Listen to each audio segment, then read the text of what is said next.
Sa pag-iikot ng resibo, isang araw matapos manalasa ang habagat at bagyong Karina, tumambad ang putik at sira-sirang bahay.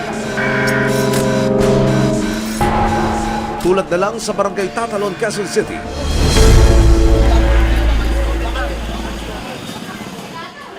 Labis daw ang pangamba ni Jennifer dahil nasa likod lang ng bahay nila ang ilog.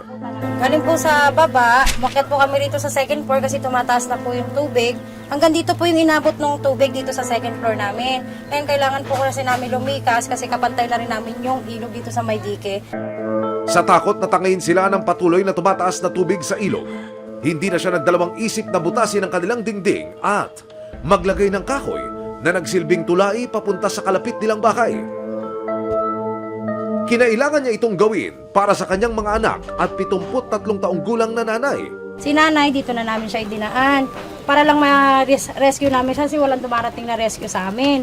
Tapos dito po, galing dyan na lang po namin siya nilagay sa kabila, sinira na lang dito. Kasi walang ibang dadaanan, mataas na talaga yung tubig. Dito na kami hanggang dito sa may taasan namin na bubong, nandiyan na lang ako para makahingi ng mga tulong-tulong, makadiskarte ng pangkain ng mga iniwan dito, tsaka yung mga baby. May baby po kasi kami. Panawagan niya, huwag silang kalimutan sa ganitong panahon na pinakakailangan nila ng tulong. Ayun nga po, sana po makarating po sa inyo na tulungan nyo naman po kami dito. Babayin nyo rin po kami kasi ang hirap po talaga. Ang hirap po ng kalagayan namin dito. Ganito pa lang hirap pagka may matanda ka rin kasama. May mga bata, may baby. Ala ko anong kaya ko. Hindi ako iiyak talaga. Ang hirap pala. Tulungan nyo rin po kami kahit hindi po malaking tulong. Sapat lang po sa mga taong nasalanta. Dinulog ng resibo sa lokal na pamahalaan ng Tatalon ang panawagan ni Jennifer at maging ng kanyang mga kapitbahay. Ayon sa kanila, may sistema raw sila sa pamimigay ng mga ayuda para sa mga nasalanta. Siniguro naman nila na makakarating din ito kanila Jennifer at kanyang pamilya.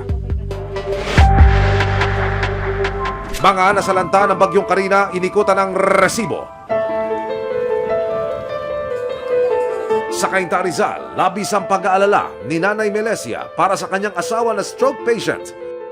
Bukod sa mga gamit na kinailangang isalba, ang kalagayan daw ng kanyang mister ang kanyang pinaka-iniingatan.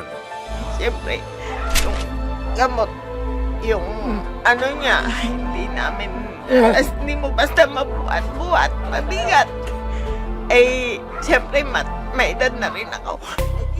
Sa pag-asang mabigyan sila ng nararapat na atensyon, dinulog ng resibo sa lokal na pamahalaan ng Cainta ang sitwasyon ng mag-asawang Melesia at Heriberto.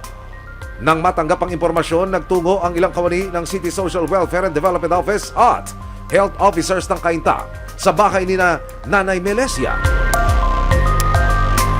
Ayon sa nurse na sumuri kay Tatay Heriberto, aalalayan nilang makapag-therapy ang pasyente sa lalong madaling panahon at patuloy nilang imo-monitor ang kanyang kalagayan.